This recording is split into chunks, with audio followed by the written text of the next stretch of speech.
personas sobrevivientes de Argentina tienen sus reclamos también que hacer a los pedófilos. Claro que no había lugar en la iglesia, por supuesto, pero la política histórica de la Iglesia Católica y en Argentina ha sido la del silenciamiento, el ocultamiento de estos casos, de no escuchar a las víctimas. Por eso es que las víctimas ahora le reclaman a la Iglesia Católica que cambie su política histórica. Pero antes de meternos con el tema, que tenemos dos invitados, tenemos el informe.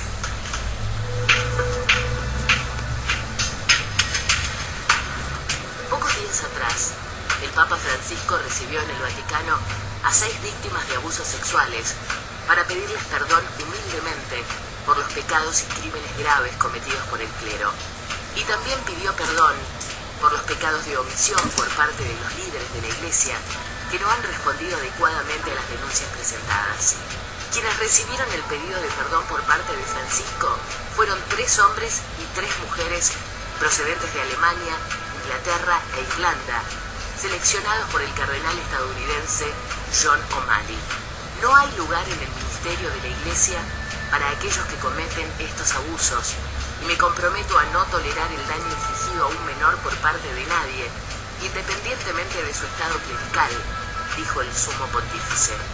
Aunque fue bien recibido, el mensaje papal no alcanzó para cubrir las expectativas de las víctimas argentinas de abusos sexuales cometidos por curas. Y no solo porque ninguno fue invitado al Vaticano a recibir el pedido de perdón del Papa argentino. Algunos además se preguntan por qué, si ahora, en su condición Papa, hace pública su condena a la pedofilia, Jorge Bergoglio no tuvo la misma posición cuando ejerció como máxima autoridad de la Iglesia Católica en el país. En Vivo en Argentina nos hacemos la misma pregunta y vamos a intentar responderla con la ayuda de nuestros invitados de hoy.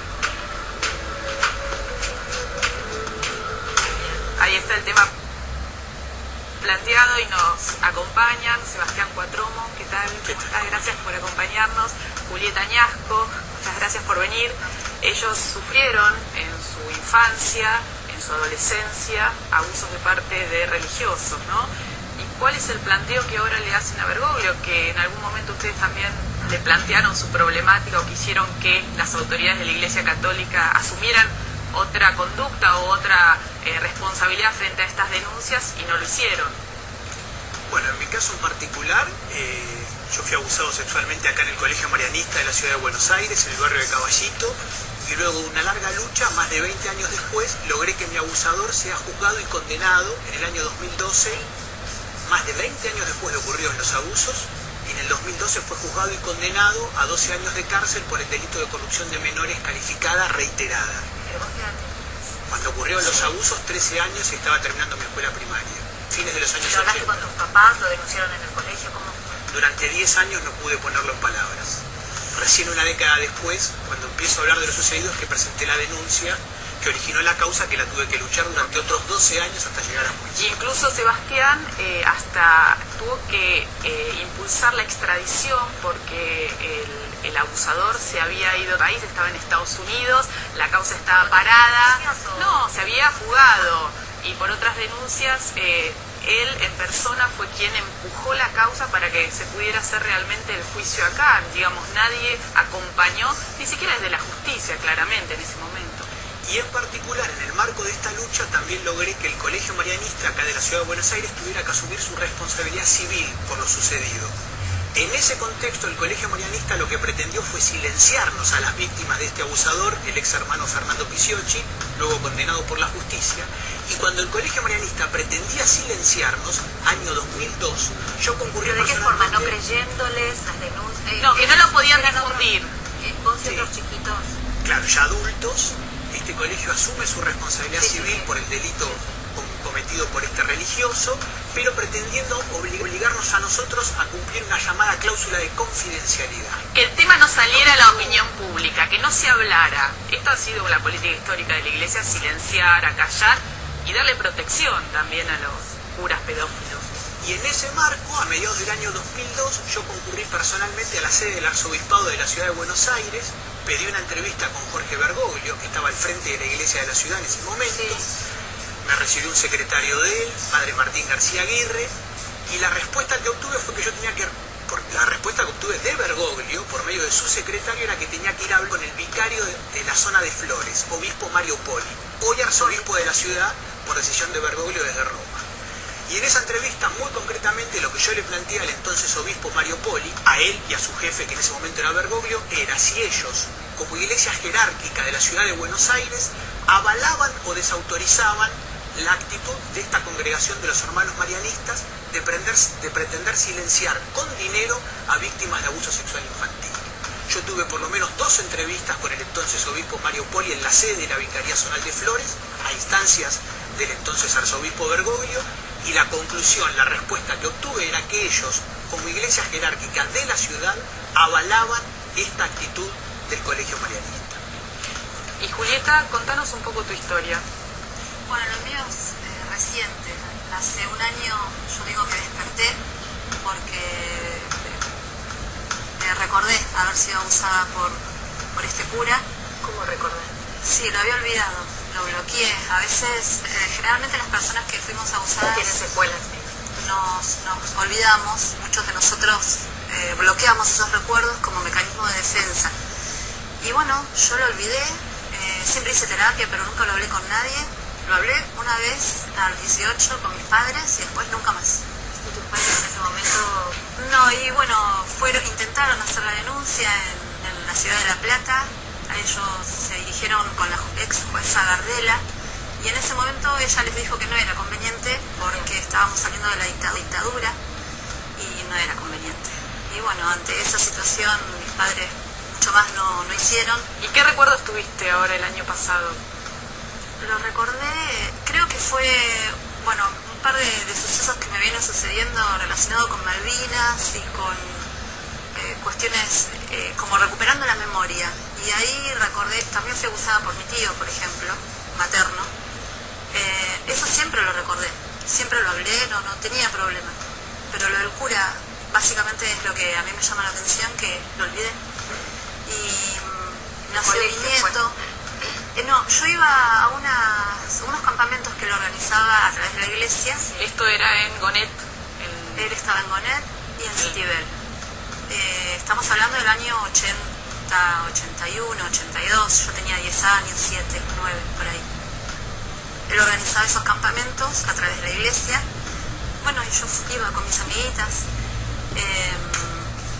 Y bueno, este hombre hizo una masacre en realidad, porque gracias al programa de ustedes, el año pasado que me llamaste, que hablamos por teléfono, aparecieron nuevas víctimas, mujeres grandes, y me han contado que desde el año 71, él estaba en Flores justamente, en la Capilla Santa Marta. En la ciudad de Buenos Aires. Sí, y aparecieron víctimas del año 71, 76 aproximadamente. Y bueno, es como un poco decía Sebastián. Hoy sigue dando misa, hay que aclarar esto. Este cura está en una iglesia, en un hospital público de la ciudad de La Plata. Sí. ¿Señala en qué hospital? En la capilla del hospital San Juan de Dios de La Plata. Es un hospital público provincial. Nosotros el año pasado le hicimos un escrache, gracias a las organizaciones sociales que me acompañaron. Nosotros creemos que ya no está más, pero la verdad no he vuelto, no sé qué habrá pasado con él. Quiero creer que no está más. Pero en su casa... ¿Vos hiciste la denuncia? A pesar de que pasaron los años, se puede hacer la denuncia. No, y no sé, el delito está prescrito, ese es el problema. Pero igual hubo una fiscalía que abrió una investigación, por lo menos que se sepa la verdad, los casos en que el delito de abuso sexual prescribió, a partir de la movida que hizo el diseñador de modas Piazza, sí. Hace 3-4 años se cambió la ley y empieza a correr la prescripción, que es un delito, como decían Julieta y Sebastián, que uno lo silencia, a veces no tiene con quién compartirlo y tal vez lo rememora siendo adulto y ya pasaron los años para poder hacer la denuncia. Entonces, a partir de la modificación de la ley, que se conoce como ley Piazza, empieza a correr la prescripción a partir de los 18 años de la víctima. Pero en los casos que ocurrieron anteriormente, como en el de Julieta, bueno, no está amparada por esa ley, ¿no? Por eso nosotros, o sea, yo en mi caso, desde que recordé todo esto, digo, yo creo que es conveniente que el tema no prescriba el tema de abuso sexual, porque El abusador vuelve a abusar. ¿Y qué le reclaman puntualmente a la Iglesia Católica Argentina en relación a esto? A partir de, bueno, el pedido de perdón que hizo Francisco en relación a decir, bueno, no hay espacio para los abusadores dentro de la Iglesia Católica. Parecía que antes había, porque los protegían, los cambiaban, la metodología era cambiarlos de iglesia o los mandaban a un lugar de reeducación, pero después volvían y estaban en contacto nuevamente con chicos. El caso Graci es caso emblemático en la Argentina, donde nunca hubo un cuestionamiento o una crítica de parte del Arzobispado de Buenos Aires, de la Conferencia Episcopal, en relación al accionar de Julio César Graci, ¿no? Que está condenado por la Corte Suprema de la Provincia de Buenos Aires. Sigue siendo sacerdote.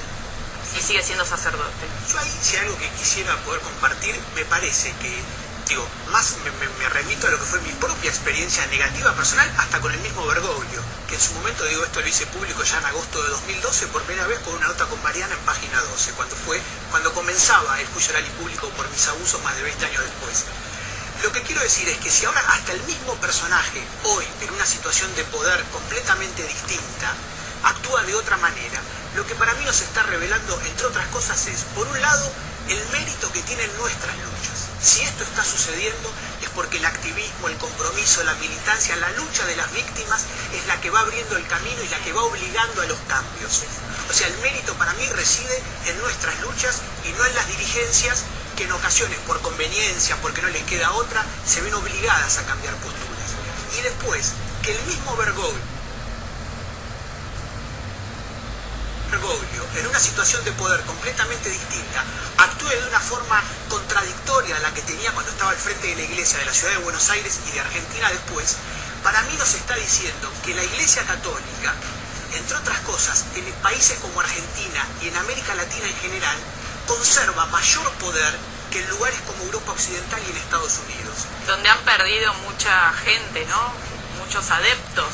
Y han hecho cambios, porque en realidad desde la época de Ratzinger había una directiva, una norma global que debían adecuarla, justamente cuestionando y denunciando los casos que aparecían dentro de la Iglesia Católica local hacia la justicia, acompañando a las víctimas, escuchándola. Lo que acá ha sucedido es que no se las ha escuchado a las víctimas, digo, como te pasó a vos, como le pasó a tantos otros, ¿no? Y no porque acá, en Argentina o en América Latina, haya menos abuso sexual dentro de la Iglesia Católica que en Europa Occidental o Estados Unidos.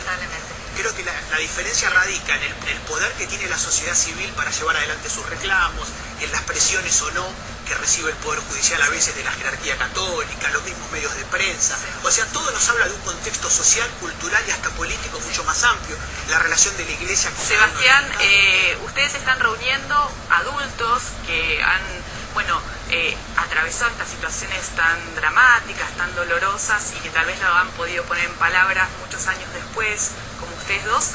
Se están reuniendo, ¿no?, en distintos lugares del país a partir de la visibilidad que han tenido estos casos, a veces cometidos por curas o religiosos y a veces cometidos intrafamiliarmente, como también vos comentabas, Julieta. ¿Hay algún teléfono, alguna dirección para ya la ponemos ahí? En mi caso tenemos un grupo acá en la Ciudad de Buenos Aires que se llama Adultos por los Derechos de la Infancia, Adultos con X en lugar de la O.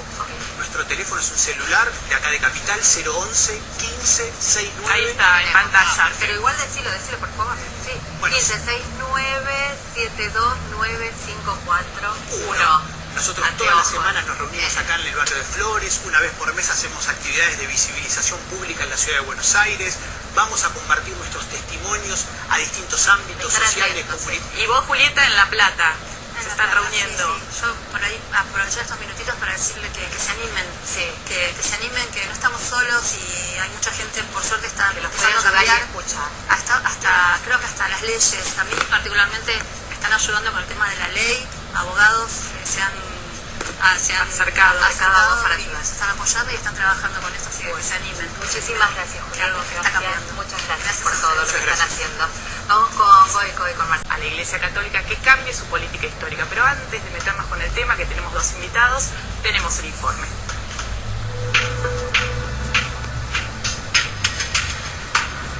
Pocos días atrás, el Papa Francisco recibió en el Vaticano a 6 víctimas de abusos sexuales para pedirles perdón y víctimas de Argentina, sobrevivientes de Argentina, tienen sus reclamos también que hacer.